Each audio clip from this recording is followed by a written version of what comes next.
Welcome to Run With It, BC's only running fitness and health program. On this month's episode, I was in conversation with Vancouver artist Kathleen Tonnison, who talks about how she stays fit. But first, let's go to our coverage of Cornucopia. Check this out.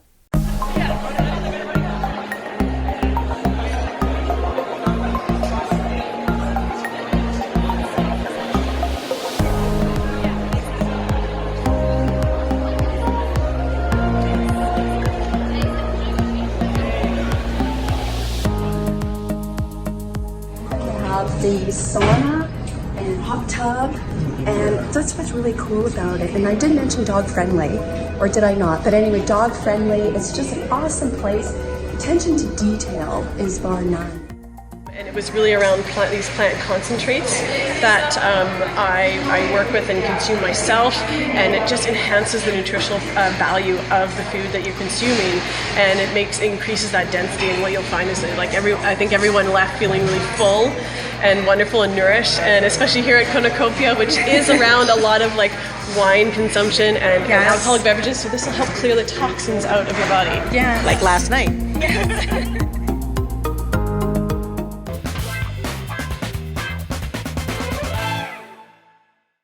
Joining me is a special guest, Kathleen Tonnison. She's a multi-talented individual. She's a professional painter, writer, author, and she's here today to talk about her successful career and how she maintains a healthy lifestyle. And later on in the show, we're going to be giving away a couple of books, so stay tuned for that. Welcome to the show, Kathleen. Lovely to be here, particularly at BC Place in the Whitecaps Hall. Yes, it's great to be here. And so I wanted to tell us about your artwork. Well, art to me is breathing, and I am a multidisciplinary artist, being such that, whatever wants to be manifested, whatever needs to be utilized in order to bring that to fruition is what I love to do. So if it's a production, then it would be actors and music and playwriting. If it's a canvas piece, then it would be, whatever tools are required for that particular piece. Charcoal is one of my favorite mediums to work in. That's why I have the book, How to Draw Step by Step for Beginners, with charcoal portraits, which we're going to give away today. And I have to, shall I say, express myself through my work. It's how I communicate with the world. That's wonderful. And what was the process like to be known internationally? Because you're known internationally.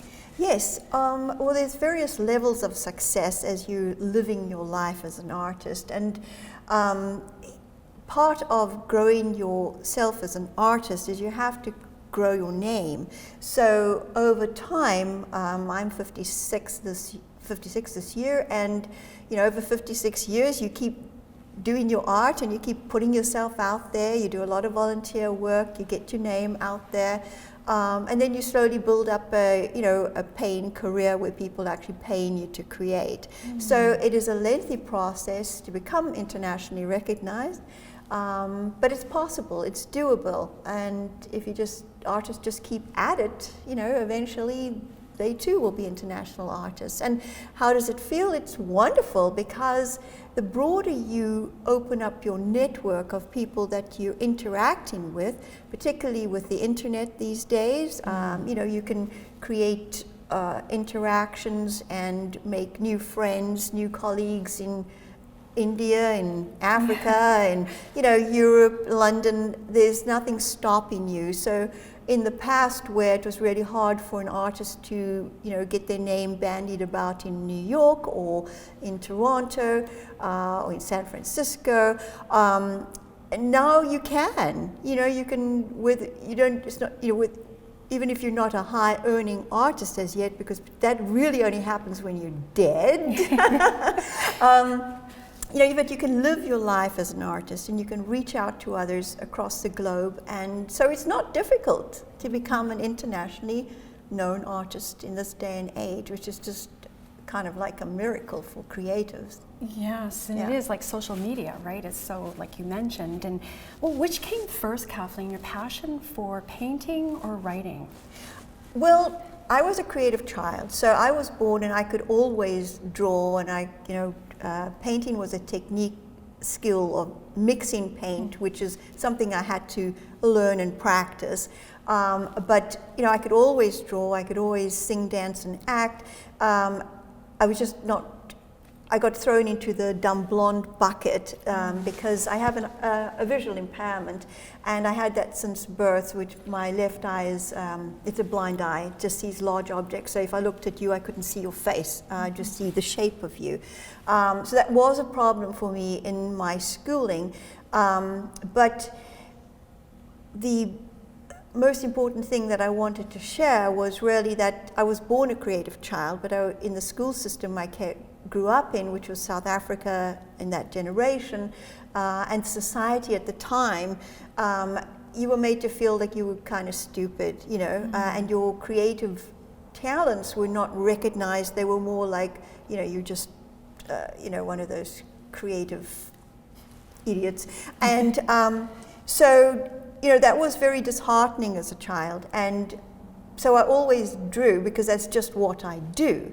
But I sort of put it aside, and it was just, I sort of laughed it off, and I would even dismiss it myself because everyone else dismissed it. Although it was a raw pain and hunger in me because I needed to express myself. And I was always trying to produce plays. My elder sister, who passed away in 2000, her and her friends were always putting on little plays, and so as a 7-year-old, my younger sister and I, we were the audience with our toys.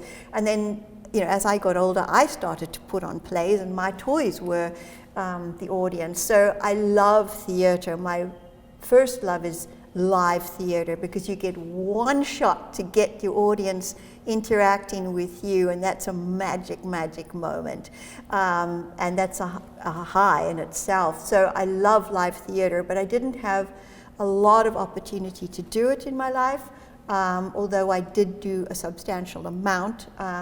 But I grew up in also a society where, if you weren't married and had children by 25, you were a waste of human flesh. So, I was kind of stuck in this bucket of a world where who I am was just not valued, actually, and being a girl. So those were hindrances. So what came first? I guess I'm wired to create. I thought I was stupid when I was a child. So anything I wrote, I always wrote poetry, but anything I wrote I dismissed, and people around me dismissed. So I would just hide my poetry, and I'd hide my stories. And then when I immigrated to Canada, it was really where I took off, because I lived in an area called Maple Ridge Pit Meadows, which is this beautiful, pristine wilderness. And I could take my children for long rides on their bicycles, and we could have picnics and just be outside in the raw, lush, natural environment, and without any safety concerns, because South Africa, you couldn't do that. It became unsafe when my children were that age. And so, but what I was exposed to was the sky even feels bigger here, and so was the colors of the seasons. And I'd never seen the different 4 colors and lived through them. So having the opportunity to walk in this ever-changing kaleidoscope of color that is British Columbia just blew me open. And the changing colors of fall. And so as an artist, I just exploded on my canvas with color. And then I live now in a society where creatives are valued.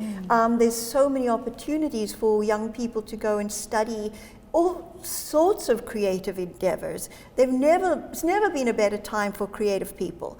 And so, slowly but surely, I just sort of, if I was a flower, I just kept budding and blossoming. And because of the spirit of volunteerism in Canada, that gave me an opportunity also, to promote myself in a way that was helpful to others through donation of art, donation of songwriting, donation of putting on play productions, donation of my time, and as a radio host. And so as I volunteered, I was able to up my skills, and then I got a Performing and Fine Arts diploma at Douglas College in addition to early childhood education diploma. So that put me into the workforce there. But what it really did was it boosted my confidence, and I discovered that I was actually an academic. I had to write a lot in college. I got A's for a lot of my work. I made the dean's list, which I had to look at 100 times because I thought surely they made a mistake. I'm this stupid girl.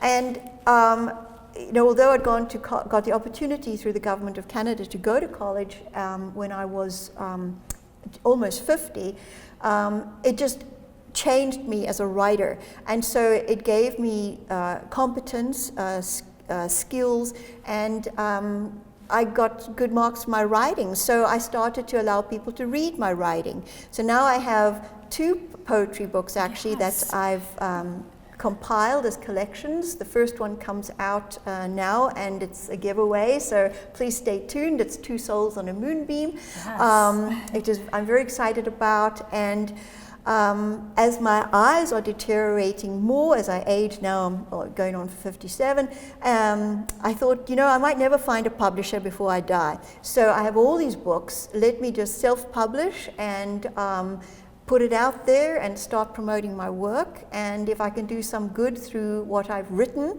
open up other people's hearts to liberate them before I go completely into the black, I'm just super excited. Yeah, so you're a role model. Thank you. And how does it make you feel to be that? You're multi-talented, but what do you want people to get from your work? Well, what I want people to get from my work, and may I just show my book. So, before I die, I would like at least 1 million people to pick up a pencil, pick up some charcoal, pick up a large sheet of paper, and begin to learn to draw. Learning to draw is a very basic, a very simple thing that you need to learn, which will connect your brain in various areas and strengthen the synapses, and it is highly likely, and I'm hoping to finish my study so I can do the research on it, but it is highly likely that by learning to draw with the action of seeing with an artist's eye, practicing with your hand, you will over time become a more dynamic and a more creative thinker, and you could end up like me as an idea flood person who've always got an idea for everything. My friend, an inventor, Gary Schuster, he has over 200 inventions to his name, and he coined the phrase idea flood, and I said that sums me up totally. I can't stop creating. So there's this free giveaway book we're going to give away. It's very easy to use, step by step. I encourage you to learn to draw a portrait by feeling your own face. We are so sensory in our feelings, and what comes first as an artist is the sensory feeling. And then how do I take that feeling that I wish to convey and manifest it within a medium, be it music, be it paint, be it sculpture, whatever it is, be it dance, be it collaborating with other people in order to bring together a production. So does that answer your question? Yes, it does. But so the book here, How to Draw, is going to be a contest book giveaway, and the other one is Moonbeam, love poetry book. 2 Souls on a Moonbeam. Yes. So 2 Souls on a Moonbeam is a beautiful, romantic, modern-day love story of 2 people. They are creatives. It's an artist and a musician. They live in 2 different cities, and they fall in love online. So in this day and age of online making new friends, just by happenstance, through friends, they, through their work, through trying to create different creations, their work sort of overlaps, and they start this friendship online. But because they're creatives, they talk to each other through poems. And so, in Shakespeare's day, have all these poetry that people are speaking to each other, and we love that. But what I love about social media today is people are using poetry more than ever. Somebody who doesn't like poetry even, they'll find a verse or a line and they'll share it with their friends. And that gets shared and shared and shared. So as poets, it's a great time to be alive because you can throw a poem out there and many people are going to see it, read it. It might touch their heart. It might be just what they needed to hear on that day. It's short, it's succinct. And so these two people come together online, and they have this poetry texting and poetry phone relationship. And they both have biology issues, which they're afraid somebody won't love them if they knew that they have these biological issues. And so, that's sort of wrought into the poetry. So it addresses all those things of feeling not good enough, not worthy enough. And at the end of the day, we're all good enough. We're all worthy enough. We're all exceptional. But we don't know that we're allowed to be loud yes. and express ourselves. Yeah. So I'm loving the writing. As my eye continues to deteriorate, I'm now learning Braille because I can't imagine not being able to think and utilize my hands. I have to create with my hands. So, to write with a Braille typewriter at a later date in my life, I'm getting prepared for that. I was super scared, losing a lot of vision as an artist, you can imagine. But I've been going to the CNIB, and I'm doing various courses through them and to equip me. So instead of being terrified about being alive with a vision impairment and feeling hopeless for a future, I'm learning skills that can transfer me, and so I'll never have to stop writing. I'll never have to stop creating. I can just do it differently. And so I have a great deal of thanks for the CNIB for their courses. And a lot of people have this false idea about the blind community. They feel everyone's you completely in the black, and that's a person that's only blind. And so I used to think that myself, but the blind community is a continuum. So you have people who have great vision this side, and they're your ordinary folk, and then you have people who are completely black on a continuum this side. But everybody else, their visual perception is somewhere on the continuum. And so if a person is reliant on glasses to do their everyday job, then imagine if they couldn't wear their glasses, but they could still operate and do stuff, but they couldn't drive, and they couldn't read a newspaper, and they couldn't actually read a computer. They would have to learn new skills. That doesn't mean there's anything wrong with their brain. It just means they have to communicate differently. So that's a whole window to a world that I never expected to venture into. And I'm grateful that there are these skills that you can get ready to learn how to navigate in a world with very little sight. For the viewers who are watching the show, we're going to do a random draw. And Kathleen, you mentioned the books. We won't mention it because we've already mentioned the show. So we will do a random draw, and go to our website, which is runwithit.ca. So www.runwithit.ca. I want to thank you very much for coming on the show. People want to get a hold of you. Where can they go, Kathleen? Well, actually, you can just Google my name, Kathleen Tonnison. That's Tonnesen.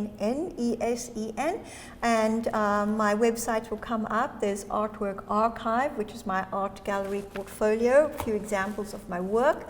There is Fine Art America, so that's KathleenTonnisonPixels.com, which you can buy my artwork on anything from a towel to a handbag to a mobile phone cover, whatever's your fancy. Get art in your world, get color in your world, and have some fun.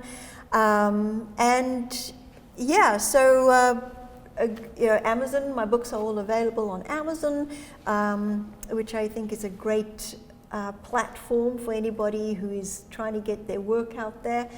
Yeah. That's wonderful. And thank you so much for coming on the show. We'd love for you to come back, and we'll be right back after this break.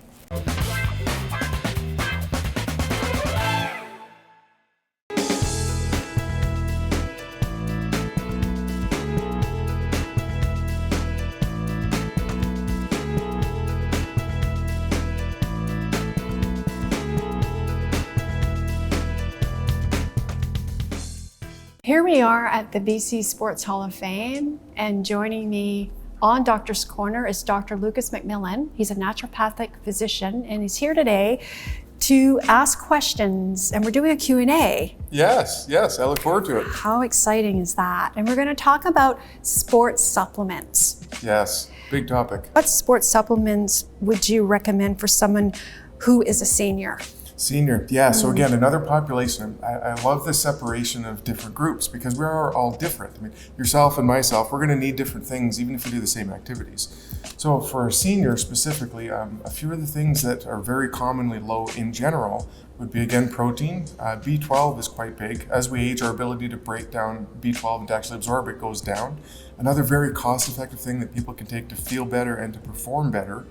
And for seniors, there is a third one that I definitely want to bring up.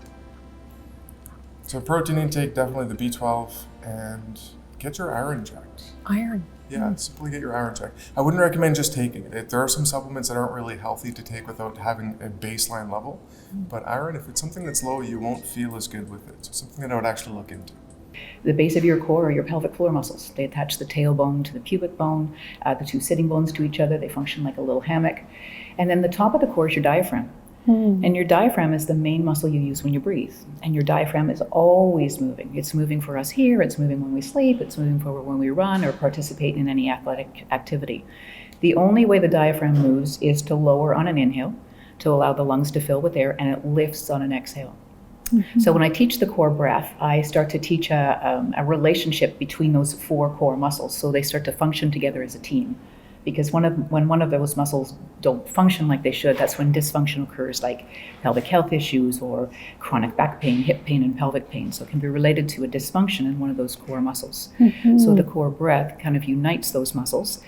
And then I teach movement-based exercises, because it's one thing just to sit around and breathe, but really we want to move, and we want to feel that we can move to the rhythm of the breath is what I teach. And pretty soon that becomes just a natural way of breathing, especially when you're doing an athletic pursuit. Right. Or even lifting something or heavy up or something like that. Thanks for watching. If you have a question or comment about today's show, go to our website on the screen. Until next time, run with it. Run With It is sponsored by BC Sports Hall of Fame, Dr. LucasMacmillan, Mallory's Fashion Network, Kathleen Tonnesen, artist, and Whistler Tourism.